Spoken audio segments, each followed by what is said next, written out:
Pelajaran 15. Naluri untuk menciptakan. Naluri untuk mencipta ditemukan pada setiap orang normal. Itu adalah salah satu kecenderungan pertama masa kecil kita dan bertahan selama hidup memiliki nilai bagi kita. Menjadi asli bagi kita semua, itu menunjukkan sumber yang sama, itu muncul dari pikiran kreatif itu sendiri.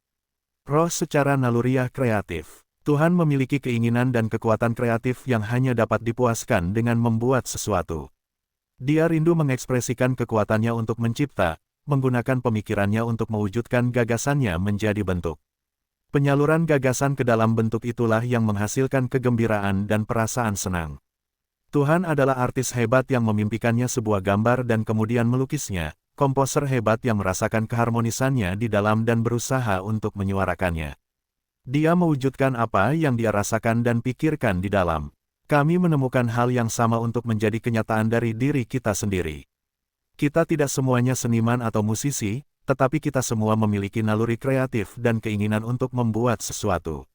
Seorang wanita suka membuat topi baru dan menikmati kreasi baru dan kekaguman teman-temannya. Dia suka mengaduk kue dan menghasilkan resep baru atau mendapatkan hasil yang tidak biasa dari resep lama. Dia menikmati pembuatan rumahnya dan penggunaan pikirannya dalam bekerja mengukur pikirannya terhadap keadaan dan dunia bisnis, untuk melihat apa yang dapat dia lakukan dengan materi yang harus dia kerjakan, untuk merancang metode baru untuk memenuhi kondisi yang berubah, bentuk periklanan atau ekonomi baru, dan untuk membuat bisnis lama membayar lebih. Hidup memiliki makna dan nilai hanya jika kita mampu mengekspresikan ide-ide kita dan mencipta. Ketika saya masih muda, saya pikir hanya masa muda yang memiliki visi dan impiannya, dan saya berkata kepada seorang wanita berusia 40 tahun, saya tidak melihat apa yang ada dalam hidup bagi siapapun yang telah mencapai usia Anda. Oh, kami memiliki hal-hal yang ingin kami selesaikan seperti yang Anda lakukan, katanya. Dia penuh dengan ide-ide kreatif dan dia senang mewujudkannya. Alasan mengapa pria dan wanita melewati batas waktu adalah karena mereka tidak lagi memiliki ide kreatif dan keinginan untuk mengekspresikannya. Selama kita memiliki minat, semangat, antusiasme, dan hasrat untuk mencipta, kita memiliki sesuatu yang diinginkan dunia, dan kita tidak bisa melewati batas waktu. Usia tidak terletak pada tahun tetapi pada perasaan. Untuk tetap awet muda, kita harus merasakan keinginan untuk bertindak kreatif. Orang-orang yang ditempatkan pada posisi di mana mereka tidak dapat mengekspresikan diri seringkali menjadi gila, atau putus asa, atau menjadi miskin karena ketidakmampuan mereka untuk mencipta. Mereka dapat disembuhkan dengan memberi mereka sesuatu untuk dilakukan, dengan menemukan minat baru bagi mereka. Seringkali keterkejutan, setelah kehilangan seorang teman, melumpuhkan naluri kreatif, dan obatnya terletak pada menemukan sesuatu yang bermanfaat untuk dilakukan, terutama bagi mereka yang sangat membutuhkan. Seringkali juga, seseorang terbantu dengan mengasuh anak, atau dalam mencari untuk membuat mereka bahagia dan dengan memperhatikan mereka dalam aktivitas kreatif mereka. Memberi seorang anak waktu yang baik berarti memberikannya untuk diri Anda sendiri karena Anda hidup kembali di dalam anak itu. Kehidupan seorang kakek nenek lebih bahagia daripada masa tua tanpa anak karena hal ini. Oleh karena itu, kebahagiaan muncul dari kegembiraan ekspresi diri dan aktivitas kreatif. Jika Anda tidak senang, lihat sumber Anda. Mulailah berpikir kreatif, mencari ide dan dorongan kreatif, menuntut kesempatan untuk mewujudkan semua yang Anda rasakan. Pada akhirnya, Anda akan menemukan bahwa Tuhan mencari ekspresi diri dalam hidup, cinta, kebijaksanaan, dan bentuk dalam diri Anda. Jadikan diri Anda saluran untuk yang tertinggi dan terbaik yang harus diucapkan oleh semangat melalui Anda.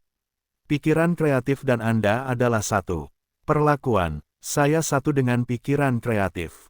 Ia mencari dalam diri saya ekspresi penuhnya. Sukacita saya sangat besar sehingga saya diizinkan untuk bekerja dengan Tuhan. Saya sekarang dipenuhi dengan ide dan rencana kreatif. Saya satu dengan semua kebijaksanaan yang menghasilkan mereka. Saya diajari oleh Roh hal-hal apa yang harus dipikirkan dan dilakukan. Saya dipimpin oleh semangat untuk bertindak dengan bijak dan benar hari ini. Saya hanya akan berjalan di jalan kedamaian dan kekuasaan. Saya merasakan kekuatan baru dan kapasitas baru. Saya diperbarui dalam pikiran dan tubuh. Saya senang dengan kegembiraan dan antisipasi. Saya sadar akan kehadiran semua kebijaksanaan dan kebenaran, dan saya sukses sempurna hari ini.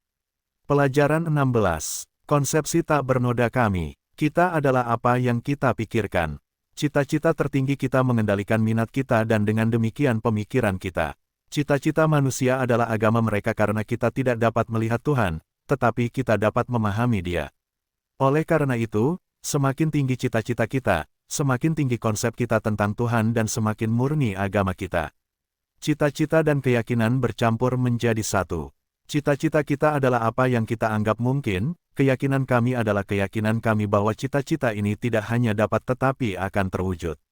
Oleh karena itu, kepriaan dan kewanitaan yang paling mulia menjadi eksponen kekristenan yang terbaik, dan hidup mulia berarti menjadi seorang Kristen dalam arti yang sebenarnya. Alasan mengapa kita perlu memiliki cita-cita yang tinggi adalah karena hukum menciptakan bagi kita model yang kita berikan. Jika cita-cita kesempurnaan kita adalah kekuatan kasar, itu berkembang tanpa pesona kepribadian dan karakter. Sebaliknya, jika kita hanya berpikir tentang kepribadian dan keanggunan sosial, itu berkembang tanpa dasar fisik yang memadai. Jika konsep kekayaan kita adalah bahwa kita hanya memiliki cukup uang untuk membayar sewa dan tukang jagal, kita mengembangkan kapasitas yang cukup untuk menghasilkan uang itu. Namun, jika kita dapat menganggap diri kita tinggal di rumah besar dan memiliki semua yang kita inginkan, maka kita menemukan hukum korespondensi bekerja untuk memberikannya kepada kita. Jika kita mengira kita diatur oleh kebetulan, kondisi perang, dan persaingan, maka itu menjadi hukum kita.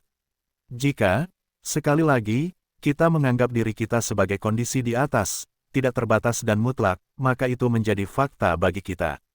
Mengapa? Semua ini benar karena hukum menganggap kita sebagai sikap yang kita anggap terhadapnya. Jika kemudian cita-cita dan keyakinan tertinggi kita adalah bahwa kita adalah anak-anak Allah, berbagi sifat dan sumber dayanya, kita memiliki dasar anugerah tertinggi dari hukum karena kita berani membayangkan lebih banyak untuk diri kita sendiri. Seorang putra lebih percaya pada kemakmuran dan masa depannya daripada seorang pelayan, oleh karena itu, konsep tertinggi kami adalah visi kami tentang diri sebagai satu dengan Bapa dalam sifat dan kekuatan, aku dan Ayah adalah satu. Jadi, tulis pemazmur, aku akan melayangkan mataku ke bukit-bukit dari mana pertolonganku datang dari Tuhan.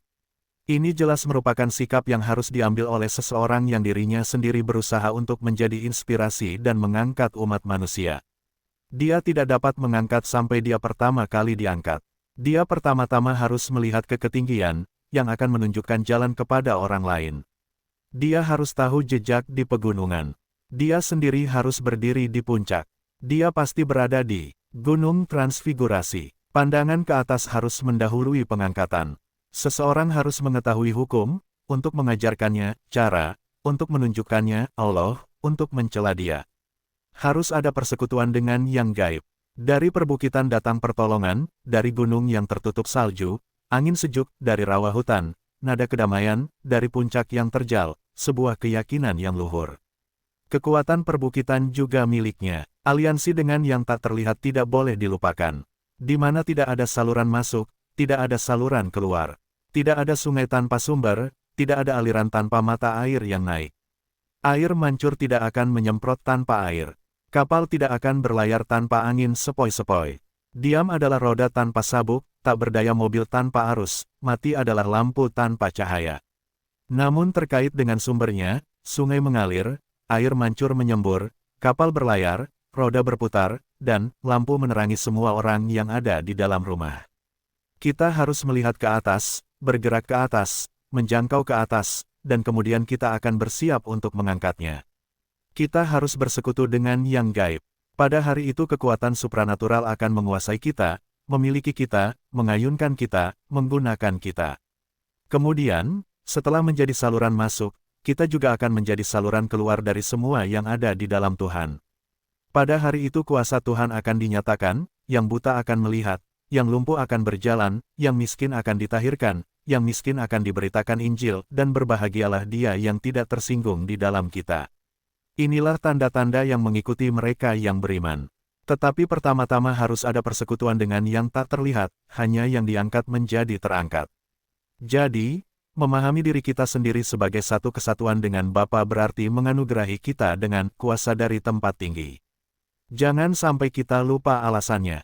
Hukum mengembalikan kepada kita ciptaan, apa yang kita pikirkan sebagai visi. Oleh karena itu biarlah visi kita menjadi tinggi dan benar.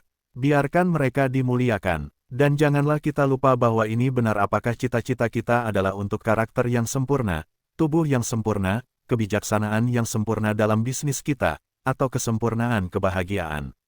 Apa yang kamu inginkan? Bayangkan itu seperti milik Anda sekarang. Mimpi itu menjadi keindahan. Lihat seperti yang Anda inginkan. Semakin sempurna visi Anda, semakin sempurna pengembalian Anda. Penglihatan iman yang sempurna adalah konsepsi pikiran murni yang sempurna. Hukum, dengan kecerdasan tak terbatas, akan membentuk iman ke dalam bentuk. Berikan diri Anda dalam iman pada visi tertinggi dari jiwa Anda. Wahai pelaut muda, turun ke surga panggil teman Anda. Luncurkan kapal Anda, dan ramaikan kanvasmu dan sebelum itu lenyap. Di atas batas. Setelah itu, ikutilah. Ikuti cahayanya. Realisasi. Saya bersekutu dengan yang tak terlihat. Saya satu dengan Sang Ayah. Semua yang dimiliki Bapa adalah milikku. Tuhan adalah terangku dan penyelamatku. Aku mengangkat mataku ke bukit-bukit dari mana pertolonganku datang. Pertolonganku datangnya dari Tuhan yang menjadikan langit dan bumi. Kekuatan perbukitan juga milikku. Saya adalah anak Tuhan, saya pewaris semua itu. Tuhan Maha Kuasa, oleh karena itu saya memiliki kekuatan. Tuhan Maha Bijaksana, karena itu saya dibimbing dalam semua urusan saya. Tuhan Maha Penyedia, oleh karena itu saya tidak akan mau. Karena itu, Tuhan itu Maha Cinta saya dipenuhi dengan cinta dan kasih sayang tertinggi. Saya tidak dapat memiliki keinginan tetapi Tuhan menyediakannya. Matanya tertuju pada burung pipit, dan saya tahu Dia memperhatikan saya. Saya benar-benar puas dalam kesadaran saya akan kehadiran yang berdiam. Aku tidak akan takut pada kejahatan karena Engkau bersamaku. Selalu dan selamanya saya disediakan. Dalam kesadaran tinggi ini, bayangkan kebaikan yang Anda inginkan dan pegang itu pada pikiran kreatif dan harapkan itu masuk ke dalam diri Anda. Tahan dalam kesadaran untuk sementara waktu. Rasakan dalam-dalam, saya percaya, saya puas. Akhiri dengan mengucapkan doa Bapa kami dengan perasaan dan pikiran yang dalam. Dengan demikian Anda turun ke perasaan kreatif. Biarkan itu dilakukan untuk Anda. Sekarang bersyukurlah. Selesai. Saya berterima kasih kepadamu, Ayah, karena Engkau selalu mendengarkan saya.